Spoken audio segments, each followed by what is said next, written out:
think we should just dive down very quickly before we sort of get into the furore of the House of Commons. I mean, what does that say fundamentally about the ability of a state to perform its basic functions if the sort of the cornerstone, which is the upholding of law and order and the implication of justice, they cannot even keep people in prison who are supposed to be there. They lose people, they send the wrong ones to different courts. And we're only learning now because of a particularly high profile case, just how commonplace it is. What does that say about the current state of the state to perform its basic functions? I think it says everything. I mean, and again, you've given that big, powerful overview. One of the ways I think that we can best illustrate it by very simple numbers as opposed to rhetoric. Very often, numbers are better than rhetoric. We are at the moment under Labour. We've seen a 129% increase in wrong releases, and we are now releasing one prisoner every day wrongly. In other words, this is not isolated. This is systemic. It is. You also used, I think, really proper language at that point. You talked about the basic functions of the state. We had, not very long ago, a coronation. It was a rather shambolic coronation, but there was still enough of the traditional material there to tell you what the classic view of the state of a kingdom was. And the king swears an oath. And the center of that oath is to do justice and to uphold the law.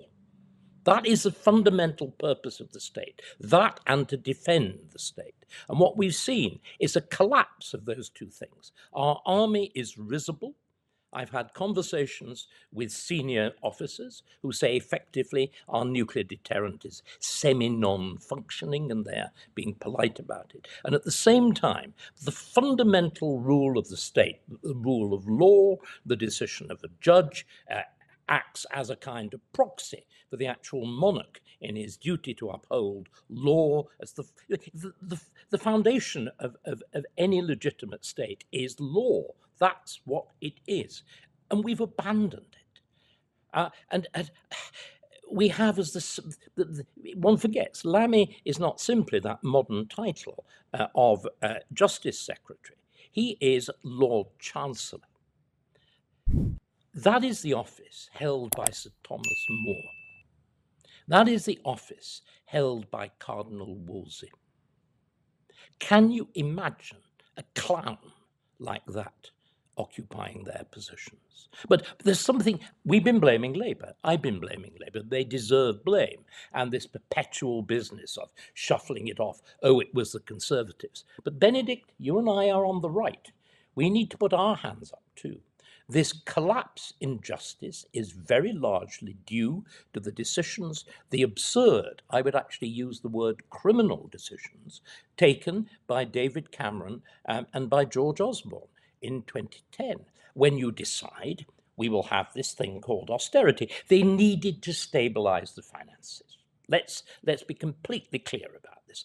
The Labour government of 1997 to 2010 destroyed the most productive period of the British economy since the Second World War. And you will remember the famous note that the Secretary of the Treasury handed over to his successor. Byrne hands that note over saying, there's no more money. So they had to do something. But what did they choose to do?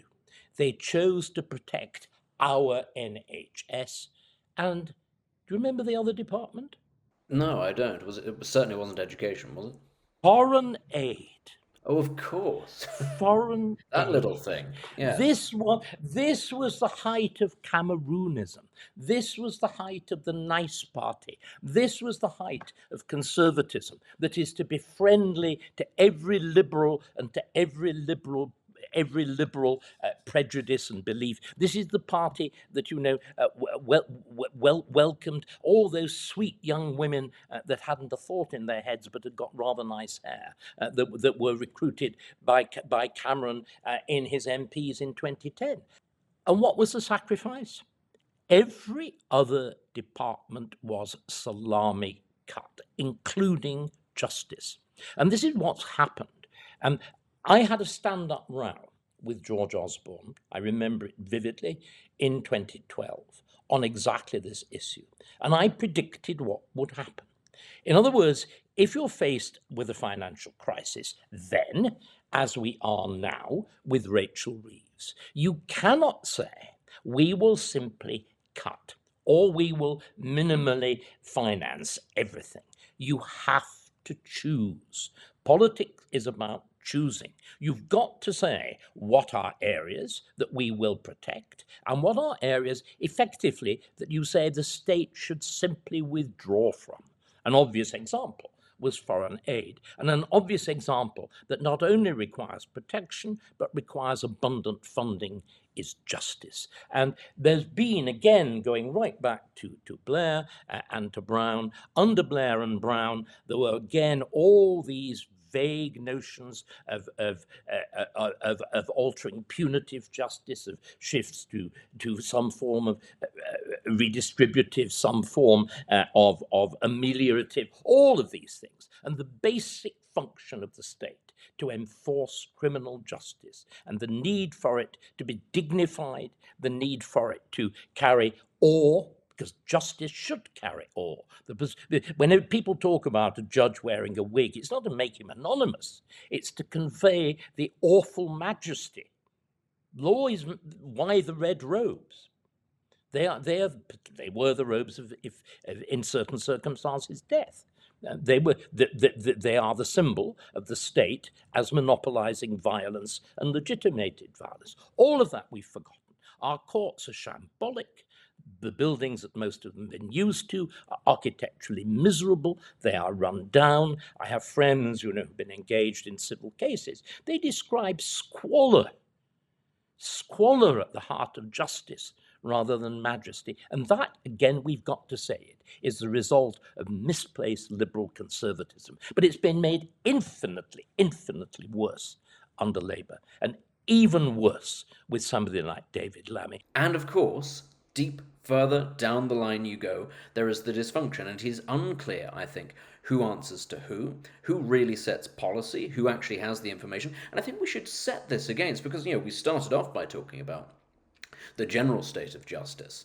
But there's another thing, there's a slightly salacious common theme that's been happening in our prisons in recent years. We've had a lot of people being released accidentally, but there are also an awful lot of cases, and they keep on creeping up, of employees, of prison guards, of prison officers getting involved in drug smuggling, getting involved in inappropriate relations with inmates. This has become a current occurrence of the sort You of thing. mean having sex? You mean having sex with inmates? Yeah. Well, I assume that's what it means. I just sort of see these headlines and think, oh, good lord, Well, and I in skip fact, on it to the next one. explicitly does.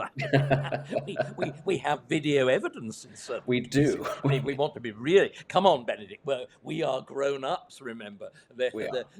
we have video evidence of it. Unless it's on social media, in which case the government will say you can't possibly see this, you can't be trusted, and you have to verify your age. But no, there's been a lot of this sort of stuff going on, and I just think it really speaks to, again, not to bring it back to the broader questions of the breakdown of the state and the role of the state, but the question of who actually is in charge. Is it, who has actually got the authority? And of course, this latest example of a prisoner being released earlier this week, and it turns out that the governor of Wandsworth Prison wasn't there when it happened, because he was off busily investigating another release, I think, of Kadesh Kebatu. He was actually elsewhere investigating that. Yes, it is at every level, isn't it? That the central machine of the Cabinet Office of Downing Street, down to the individual jail, down to the ministry, down to the communication between the courts and the prisons, which apparently are still done by paper, despite the fact that releases, as it were, take place in real time. You've got the slowness of paper communication.